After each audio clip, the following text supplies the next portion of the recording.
Shape is square, हमें पता है कि स्क्वायर की प्रॉपर्टी भी ये है कि इसकी सारी साइड्स जो हैं वो सेम होती हैं। तो कहता है अगर तुम इसे लेंथ और विड्थ दो वैल्यूज ले लेते हो या दो भी कोई भी साइड्स ले लेते हो और वो दोनों इक्वल होती हैं, दैट मीन्स कि ये एक स्क्वायर है। कहता है अगर तो ये स्क्वायर हुआ तो तुमने क्या करना है, then calculates then calculates the area and perimeter of this square. तो एक इफ स्टेटमेंट के साथ ये सारी चीजें कनेक्टेड हैं। कहता है अगर तो वो दोनों साइड्स बराबर हुई तो स्क्रीन पर डिस्प्ले करवा देना कि जो तुमने शेप जिसका डाटा दिया है वो एक स्क्वायर शेप है। पहला काम तो ये, इफ ट्रू, अगर ये वाला इफ केस ट्रू हो गया तो आपने क्या करना है, उसको कहना है जी दोनों शेप्स जो हैं वो आपके पास क्या हैं, बराबर हैं, सॉरी दोनों साइड्स बराबर हैं, तो ये एक स्क्वायर शेप है। फिर कहता है then calculate the area and perimeter of that square. कहता है फिर अगर आपने क्या करना है, एरिया और पेरीमीटर कैलकुलेट करना है उसी स्क्वायर का। ठीक है, if both sides are different it then displays the shape is rectangle. कहता है अगर दोनों साइड्स डिफरेंट होंगी ना तो एक तो यूजर को मैसेज दे देना कि तुमने रेक्टेंगल का डाटा दिया है, दूसरा आपने क्या करना है, कैलकुलेट करना है area and perimeter of that rectangle. मतलब दोनों का भी फॉर्मूला डिफरेंट होगा। तो उसने आपको एक सैंपल, दो सैंपल रन दी है, मतलब two different sample run. User से आपने कहा बेटे फहद से कहें gift.edu के साथ एंटर हो लेक्चर में। कहता है enter the value for length, मतलब हमें यूजर को कुछ इस तरह से प्रॉम्प्ट मैसेज करना है, स्कैनर से पहले सिस्टम डॉट आउट कर लेना और कहना कि enter the value for length. तो वो समहाउ अगर अगर उसकी सैंपल रन में वो कहता है, अगर फर्ज करो उसने 5 एंटर किया है, फिर उसे हमने विड्थ मांगी तो भी उसने 5 एंटर किया, तो मैंने उसको इन रिप्लाई कहा your shape is a square, तुमने जिस शेप के डाटा मुझे एंटर किया वो एक स्क्वायर है। फिर मैंने क्या करना है, perimeter of that square calculate करना है और एरिया कैलकुलेट करना है। कैलकुलेट करके उसको डिस्प्ले करवाना है बेसिकली। तो कैलकुलेशन किस तरह से होगी वो उसने हमें फॉर्मूला प्रोवाइड किए हुए हैं। कहता है perimeter of rectangle is this this this. इस तरह से तुम रेक्टेंगल का पेरीमीटर फाइंड कर लोगे और इस तरह से तुम रेक्टेंगल का एरिया फाइंड कर लोगे। तो उसने स्क्वायर के भी दोनों फॉर्मूलाज आपको प्रोवाइड किए हैं। ठीक है, तो ये तो होगी आपके पास पूरी डिस्क्रिप्शन, पूरी केस स्टडी के करना क्या है आपने। फर्स्ट ऑफ ऑल कोई समराइज करेगा? Yes ma'am. अहमद रजा बताएं क्या कहता है, स्टेटमेंट, क्वेश्चन स्टेटमेंट क्या कहती है, क्विकली। जी मैम। अहमद रजा बताएंगे कि क्वेश्चन स्टेटमेंट क्या कहती है, या मैंने अभी क्या बोला है इसको समराइज करो। मैम सबसे पहले तो वो कह रहा है कि आपने एक फ्लो चार्ट बनाना है ओके शाबाश। और उसके बाद आपने दो इनपुट लेने हैं, दो साइड्स ऑफ अ शेप।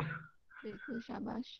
और मैम फिर इफ स्टेटमेंट लगानी है कि अगर वो दोनों साइड्स इक्वल हो हम्म। तो वो डिस्प्ले करेगा कि जो शेप है वो स्क्वायर है।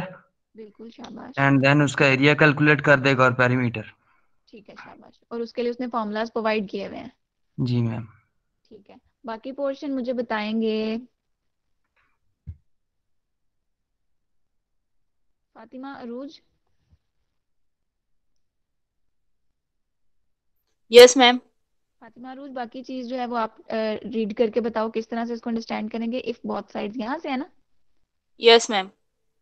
इफ क्या बोथ कहता है? Sides if both sides are different, अगर दोनों साइड्स डिफरेंट हो, it displayed that the shape is rectangle. तो हमारे पास जो शेप है वो एक यानी मुस्ततील होगा, rectangle. And the calculate the area, फिर उसका एरिया कैलकुलेट करना है, और the parameter of that rectangle, और उसका उसके पैरामीटर फाइंड करने हैं। चलो ठीक है शाबाश, वेरी वेल डन। तो आप लोग को क्वेश्चन स्टेटमेंट पढ़ के उसको उसके अंदर से जो इंटरप्रिटेशन है वो करनी आती है, समझ में आ गया जी हमने करना क्या है। फिर उसने आपको फॉर्मूलाज भी प्रोवाइड कर दिए। फिर भी हम लास्ट पर उसके इंस्ट्रक्शंस मस्ट पढ़ते हैं। कहते हैं create a program with this name. तो इधर से हमें क्या मिलता है, क्लास का नाम और हमारी फाइल का नाम। ठीक है, हमें वो भी पता चल गया। फिर कहता है create appropriate variables with values. Appropriate variables उसने जब कहा तो मैं हमेशा कहती हूँ कि आपके वेरिएबल के नाम जो है वो मीनिंगफुल होने चाहिए, ना कि ए बी सी डी वगैरह। अभी मैं क्विज में भी चेक कर रही थी, कुछ बच्चों ने ना जस्ट ए एक्स वाई जी इस तरह वाले वेरिएबल यूज किया। नहीं भाई, हम अप्रोप्रिएट वेरिएबल जब कहते हैं इंस्ट्रक्शंस में, रिक्वायरमेंट में, अगर उसने आपको अप्रोप्रिएट कहा है दैट मीन्स कि वो मीनिंगफुल होंगे, डिस्क्रिप्टिव होंगे, वेरिएबल को पढ़ के पता चले कि ये कर क्या रहा है, इसके अंदर क्या स्टोर है। फिर कहता है यूजिंग अ स्कैनर ऑब्जेक्ट। हाँ ठीक है, अगर तुमने इनपुट का कहा है तो डेफिनेटली वो मैं स्कैनर ऑब्जेक्ट से ही लेने वाली थी। फिर कहते हैं finally print the required values using appropriate messages as shown above in sample run. कहता है मैसेजेस ना तुमने ऐसे ही प्रिंट कराने जैसे मैंने तुम्हें एग्जांपल में दिया है। Parameter of the square is this. तो इस तरह का जो है वो उसने आपको कुछ सिनेरियो दे दिया है। तो क्विकली इसके कोड की तरफ चलते हैं। क्या कहता है, आपने फाइल बनानी है जावा फाइल, उसका नाम क्या होगा? एनीवन? मैम उधर से कॉपी कर ले। Angle lab 5 Square square rectangle lab 5. Rectangle lab 5। ठीक है, मैं यहाँ से कॉपी कर लूंगी अंदर, और मैंने एक्सटेंशन इसकी डॉट जावा रखनी है। अगेन वही चीज, जावा फाइल बनने के बाद आपने टाइप को मस्ट चेक करना है कि जावा फाइल बन चुकी है। तो इसके अंदर हम क्या करते हैं, अच्छा जी, अब उसने कहा था हमें कि यूजर से इनपुट लेना है, दैट मीन्स कि हमें स्कैनर का ऑब्जेक्ट बनाना पड़ना है। तो उससे पहले हम क्या करेंगे, उसको इंपोर्ट करेंगे। इंपोर्ट जावा यूटिल डॉट स्कैनर, और स्कैनर का एस कैपिटल, अगर लोअर रखोगे तो वो क्या करेगा, एरर दे करके एरर देगा। कन्वेंशनली हम अपने प्रोग्राम को इस तरह से इंडेंटेशन देते हैं, या इस तरह से जो है ब्यूटिफिकेशन करते हैं, और कुछ कमेंट्स मस्ट ऐड करने हैं।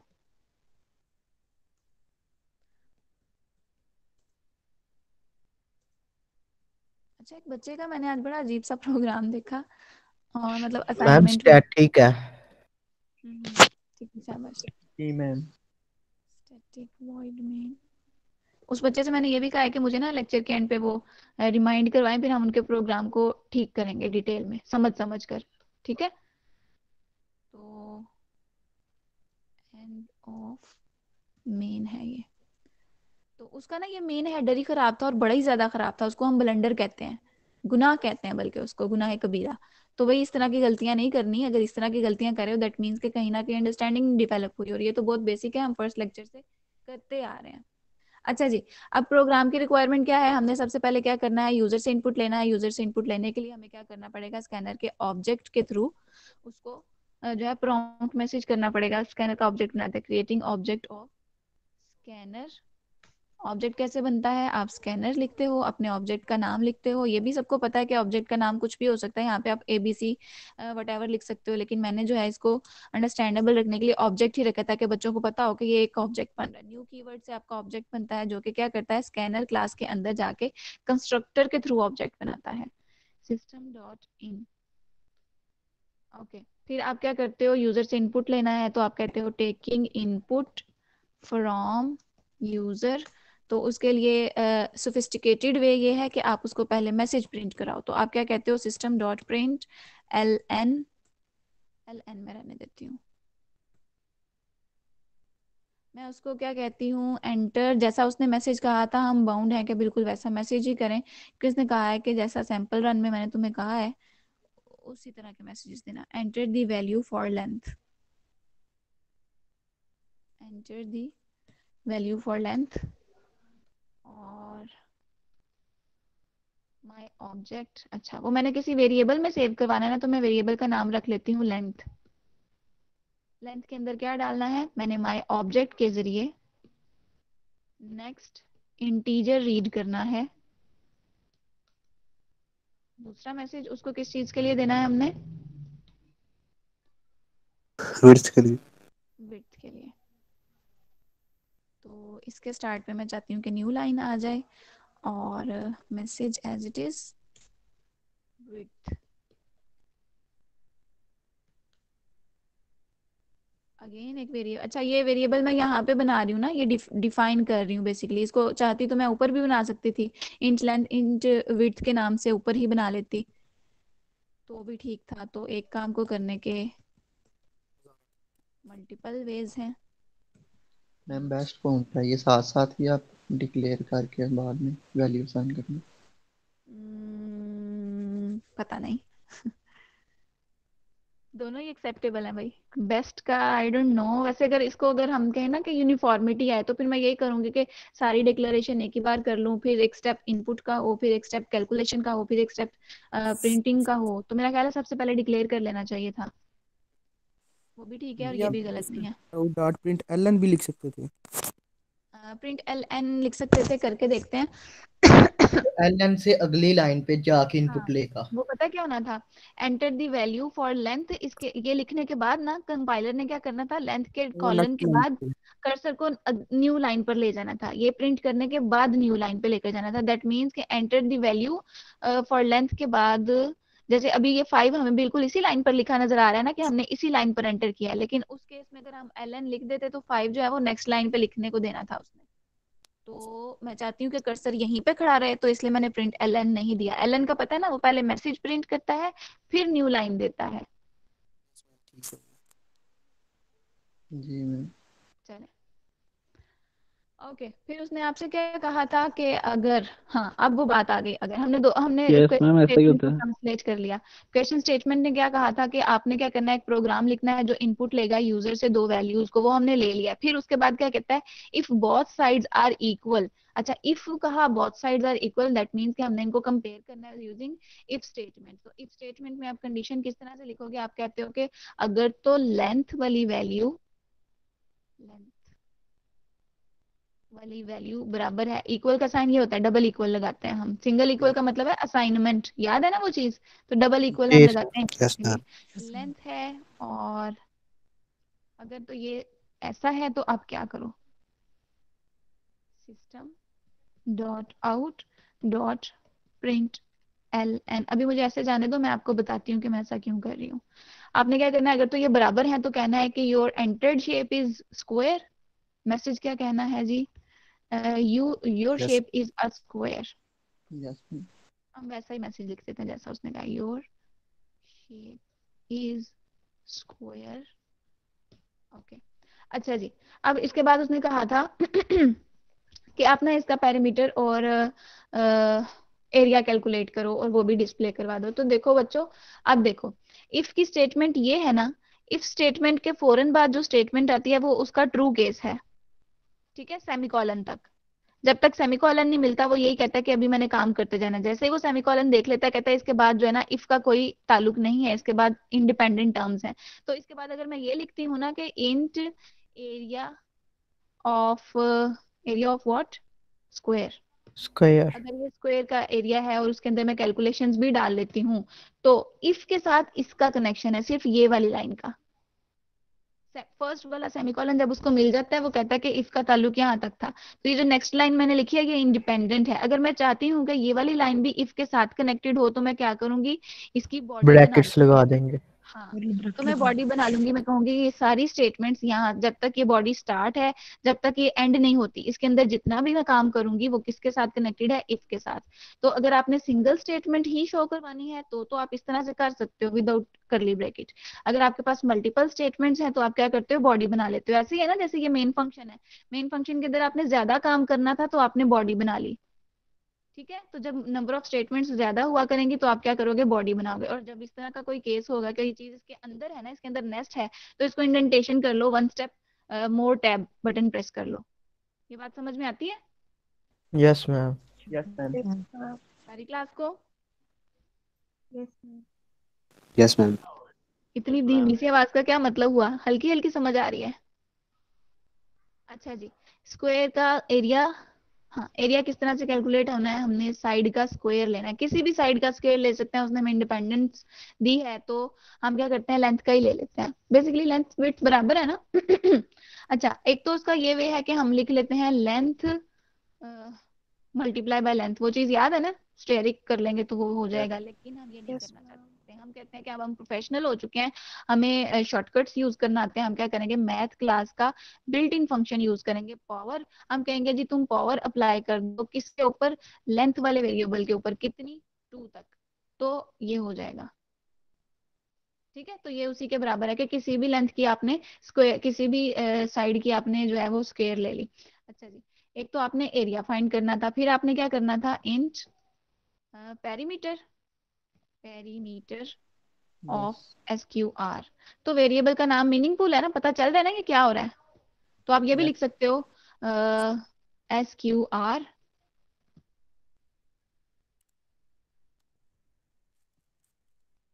पेरीमीटर। तो दोनों तरह से ठीक है। अच्छा भाई, अभी भी मैंने क्विज़ेज में बहुत देखी ये चीज कि बच्चे ना वेरिएबल के नाम के अंदर स्पेस दे रहे थे। अच्छा बच्चों, हमने इसके ऊपर बात की हुई है, अगर आप लोग तब नहीं थे या किसी वजह से आपको समझ नहीं आई थी तो मैं अगेन डिबेट में ला रही हूँ ये चीज। वेरिएबल क्या है, बेसिकली आइडेंटिफायर है। आइडेंटिफायर बनाने के ना कुछ रूल्स थे, हमने पढ़े थे। तो उसमें वो क्या कहता था कि आपके वेरिएबल के अंदर अल्फाबेट हो सकते हैं A to Z, capital case भी और लोअर केस भी। ठीक है, आपके वेरिएबल के अंदर 0 to 9 के कॉम्बिनेशन का कोई भी नंबर भी हो सकता है। ठीक है, इंटीजर, उसने कहा चलो ठीक है तुम नंबर भी डाल देना। फिर उसने कहा कि तुम अपने वेरिएबल के अंदर अंडरस्कोर भी डाल सकते हो, ये जो मैं नीचे लगा रही हूँ ना अंडरस्कोर, ये अंडरस्कोर है। और एक स्पेशल केस, स्पेशल सिंबल जो है वो क्या था, डॉलर। Dollar sign. डॉलर इसके साइन। अलावा कोई भी चीज नहीं आप दे सकते, दैट मीन्स कि आप अलग अलग इसके दरमियान में स्पेस भी नहीं दे सकते, यानी स्क्वायर एरिया, तो ये गलत है। हम वेरिएबल के नाम के दरमियान में स्पेस नहीं डालते, जैसे अभी कुछ बच्चों ने किया हुआ था। क्विज का एजेंडा क्या था आपके क्विज का, शूज थे कोई, हाँ, जी। टोटल प्राइस बिफोर डिस्काउंट, तो उसमें क्या आप लिख रहे थे कुछ बच्चे, टोटल अलग, प्राइस अलग, तो ये गलत है भाई, एरर आता है। मैं हैरान हूँ कि आप लोगों ने फिर उसको कंपाइल करके नहीं देखा या विद एरर ही सबमिट करवा दिया। तो भाई हमने चीज पहले भी पढ़ी हुई है, मैंने अगेन इसको डिस्कस कर लिया, अब इसको रिपीट नहीं होना चाहिए। तो वेरिएबल के नाम के अंदर स्पेस हरगिज नहीं आएगी। अच्छा जी, वेरिएबल का नाम मैं रख लेती हूँ स्क्वायर, क्या मसला है, स्क्वायर का एरिया। चले,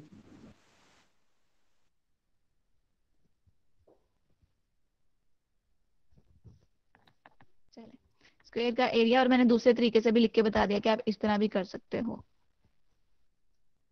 इक्वल। अच्छा जी, उसका फॉर्मूला क्या है पेरीमीटर का, मैम ये लेंथ हैश प्लस विड्थ बता फोर रही है मल्टीप्लाई क्यों? लेंथ। 4, हाँ जी क्या कह रहे हो बेटी, कोई मैंने कहा बोलिए। मैम ये हमने हैश क्यों लिखी है स्क्वायर और एरिया के दरम्यान में? ये अंडरस्कोर है, ये ना वेरिएबल बनाने के रूल्स में ना हमें दो एक्स्ट्रा जो है ना वो कैरेक्टर्स यूज करने की परमिशन है। एक तो वो है अंडरस्कोर और एक है डॉलर। तो ना देखो, अब चीजों को सेपरेट करने के लिए अगर मैं ऐसे लिखती ना स्क्वायर एरिया, तो ये इतना रीडेबल ना होता है ना, तो मैंने दोनों अल्फाज को अलग अलग करने के लिए बीच में ये अंडरस्कोर डाल दिया, तो अब दोनों चीजें अलग अलग नजर आ रही हैं, मुझे पता है स्क्वायर है फर्स्ट जो है और सेकंड पार्ट उसका एरिया है। तो दो सेपरेटेड चीजों को जिसको आज तक आप लोग स्पेस से अलग कर रहे थे, मैं कह रही हूँ कि उसके दरमियान में अंडरस्कोर डाल लो, लेकिन उसको स्पेस ना दो। ठीक है, यस मैम ठीक अंडरस्कोर है। है, ये आपको शिफ्ट माइनस के साथ मिलती है। ओके, तो अब आपने करना है 4 के साथ मल्टीप्लाई किसी भी एक साइड को, हाँ किसी भी एक साइड को आप मल्टीप्लाई कर लो, तो हम अगेन लेंथ को ही कर लेते हैं। तो मेरा ख्याल है इसका भी जो है आपके पास कंप्लीट हो गया।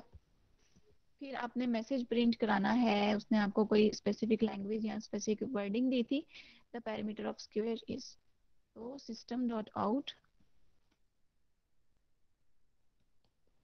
Dot print l n, message print करा दो जी, दी पेरीमीटर,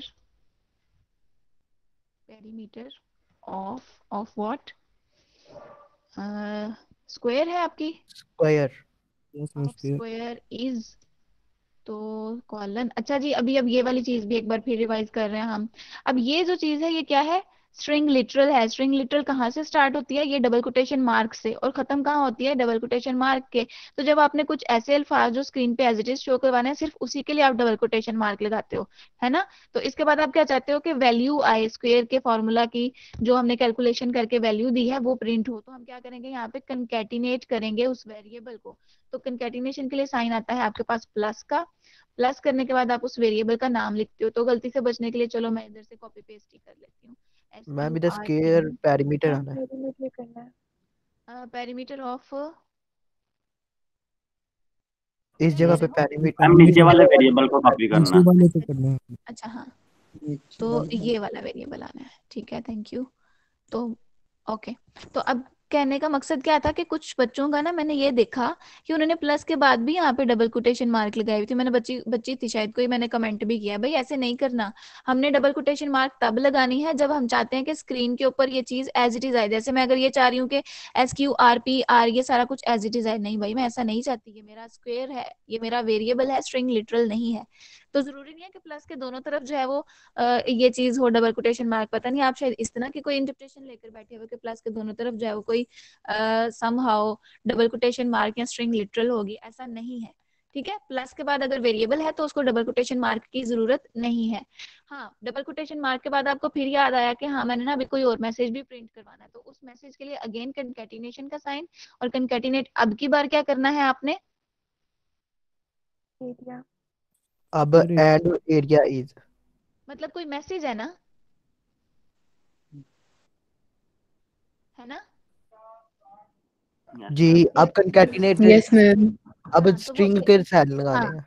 अगर कोई मैसेज होता है तो वो आपने अब स्ट्रिंग के यूज अंदर करेंगे लिखना है, तो स्ट्रिंग। अब डबल कोटेशन मार्क आएगी। तो ये पॉइंट गेट कर लो सारे बच्चे कि स्क्वायर लाइक वेरिएबल के गिर्द जो है वो सिर्फ जो है प्लस आता है, डबल कोटेशन मार्क नहीं आती। डबल कोटेशन मार्क तब आएगी जब आपने कंप्यूटर को या स्क्रीन कंपाइल उधर सीएमडी के ऊपर कोई मैसेज शो करवाना है। तो अब मैसेज आपने क्या शो करवाना है, and the area of square is this. अब ये हो गया। अब क्या करना है नेक्स्ट, प्लस लगा दूं? लास्ट बंद करना मैम। डबल क्वेश्चन मार्क को पहले बंद करना है कि स्ट्रिंग लिटरल खत्म हो गई, फिर कंकैटिनेट करना है वेरिएबल, और वेरिएबल का नाम क्या था, SQR_एरिया। तो ये स्पेलिंग भी आपने ख्याल से ठीक लिखने हैं, यहाँ पे मिस्टेक होगी तो वो पकड़ लेगा। ओके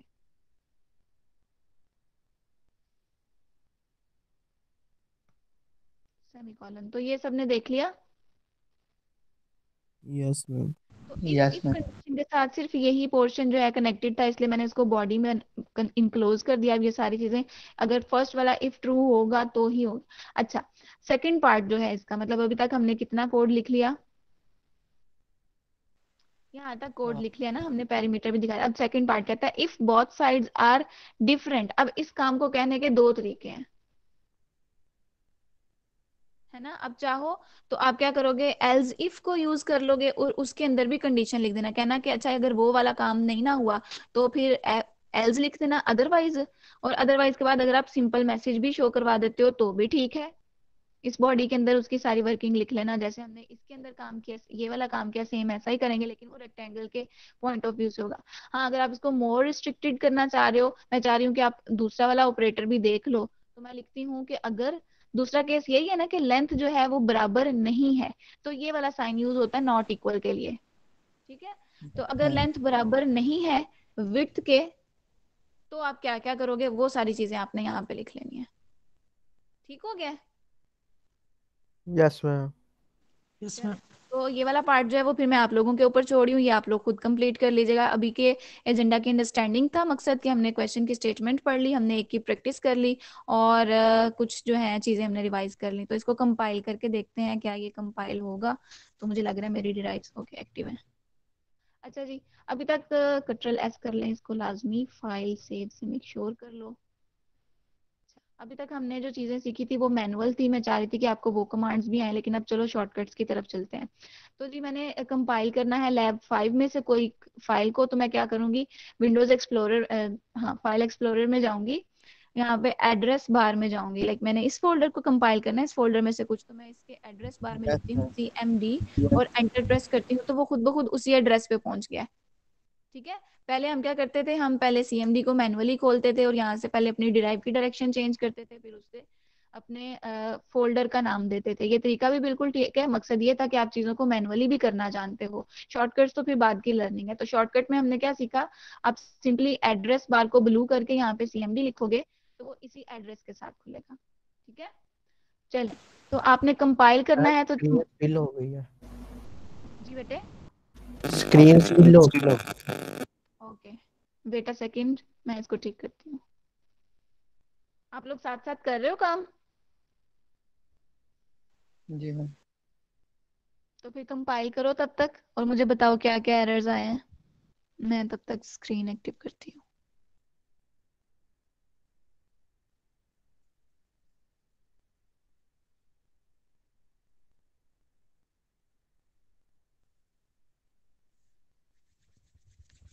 आ गई स्क्रीन?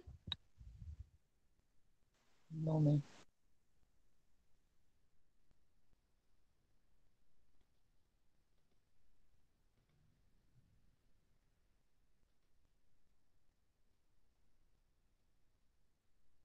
Yes ma'am. अब भाई ओके, तो हम कहाँ थे, हम कंपाइल करने जा रहे थे। कंपाइलेशन के लिए वो शॉर्टकट पता चल गया ना CMD खोलने का? Yes ma'am.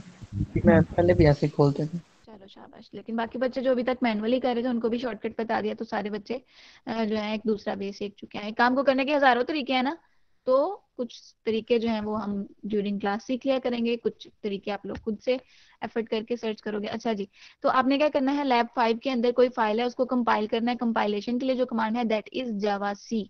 ठीक है, जावा सी के बाद स्पेस और टैब बटन प्रेस करते हो तो जितनी भी अंदर फाइल्स हैं वो 1 बाय 1 आना शुरू हो जाती हैं।